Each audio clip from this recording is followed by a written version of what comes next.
Le matin du 15 juillet 1974, vers 9h30, l'animatrice de talk-show américain Christine Chubbuck s'est suicidée d'une balle dans la tête, en direct à la télévision, à la suite d'une lutte acharnée contre la dépression.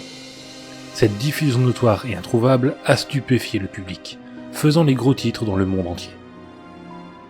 Chubbuck travaillait à l'origine à WXLT Télé, Channel 40, maintenant WWSB, une petite chaîne de marché et une filiale d'ABC dans le sud-ouest de la Floride, qui, jusqu'à récemment, ne desservait que 3 comtés.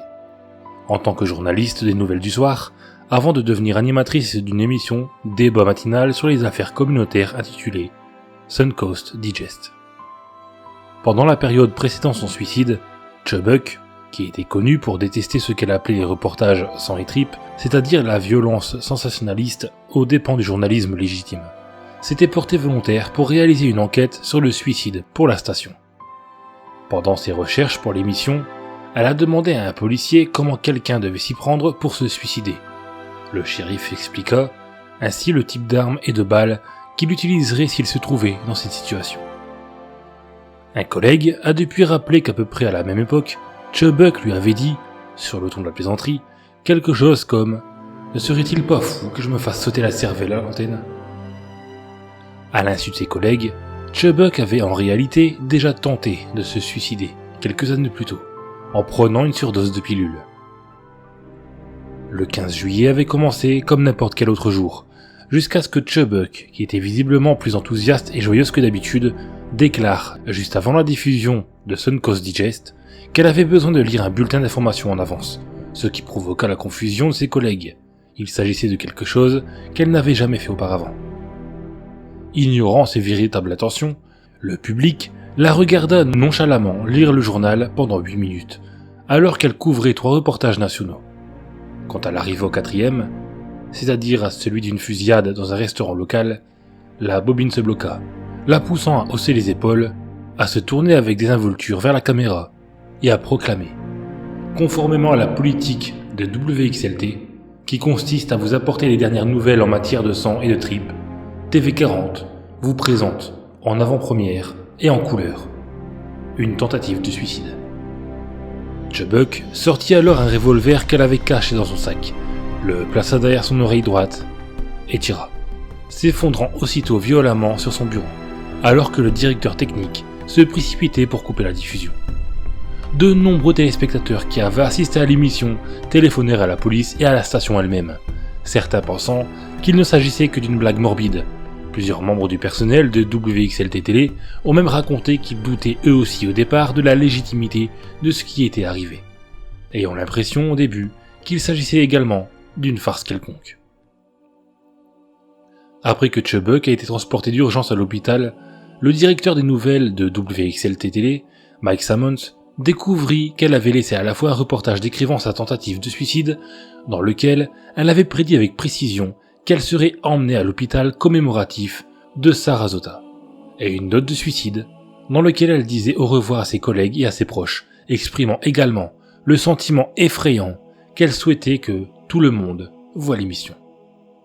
Le script préécrit du bulletin d'information de Chubbuck fut envoyé à d'autres chaînes, dont la majorité la présenta textuellement en rapportant sa tentative de suicide. Elle fut déclarée morte le lendemain.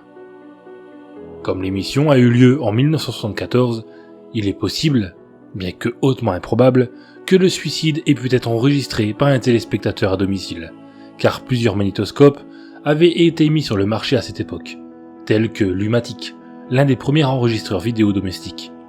Cependant, en raison du coût élevé de l'unité, il était extrêmement rare qu'un simple ménage en 1974 en possède un. Tant qu'il n'y a pas de nouvelles preuves solides indiquant qu'une copie supplémentaire existe encore quelque part, ou la preuve que les originaux n'ont pas été réellement détruits, il est communément admis que cette vidéo n'est pas trouvable.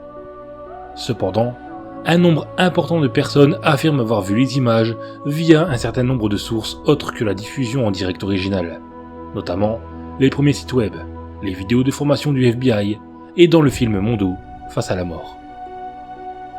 Étant donné les circonstances, cela semble hautement improbable.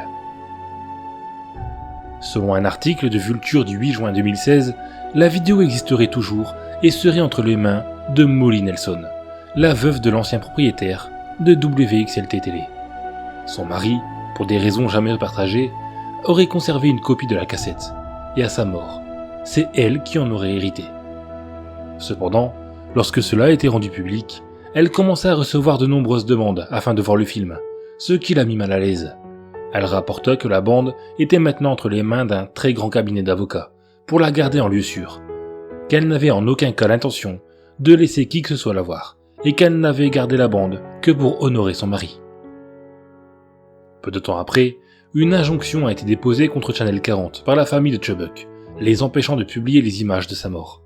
La bande Master Quad de 2 pouces ainsi qu'une copie, qui furent confisquées par la suite par le département du shérif de Sarasota comme preuve de l'incident, ont ensuite été remis à la famille, qui les aurait détruites. Une 3e copie aurait supposément existé dans les archives de la FCC.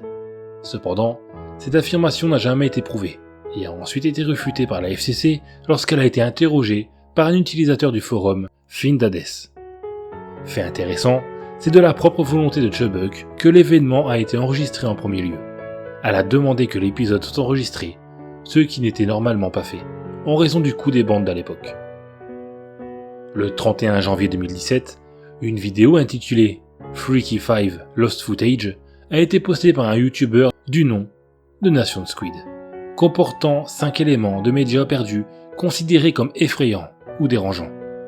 L'histoire de Christine Chubbuck y figure en première position. À la fin de la vidéo, à 8 minutes 46, on peut voir ce qui semble être des images du suicide tel qu'il s'est produit. L'image est en noir et blanc, avec un son et une vidéo déformée. Depuis, de nombreux utilisateurs YouTube ont reposté les soi-disant images.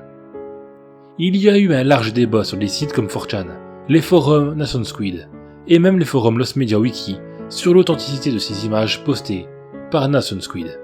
Ce dernier n'a jamais répondu à la moindre question concernant la vidéo, et c'est pourquoi les utilisateurs des sites web susmentionnés ont proposé des théories et des analyses afin de déterminer s'il s'agissait d'un fake ou non. Le 13 février 2017, les images vues dans la vidéo de Nation Squid ont été confirmées comme fausses par Gordon Galbraith, qui était le directeur des nouvelles du programme à WXLT Télé, maintenant WWSB Télé, que Christine animait au moment de son suicide. Depuis 2021, le youtubeur Atalist a acquis ce qui semble être un enregistrement légitime sur cassette de l'audio de l'incident, via un collectionneur privé non divulgué, diffusant la partie du bulletin d'information précédant le suicide sur leur chaîne YouTube en février de cette année. Il choisit cependant de ne pas publier l'audio du suicide en lui-même par respect. La bande correspond à la voix de Christine entendue dans Quête by Christine et s'aligne également sur les nouvelles rapportées dans le Sarasota Herald Tribune du jour de l'incident, laissant donc peu de doute quant à son authenticité. Vous retrouvez le lien de la vidéo en description.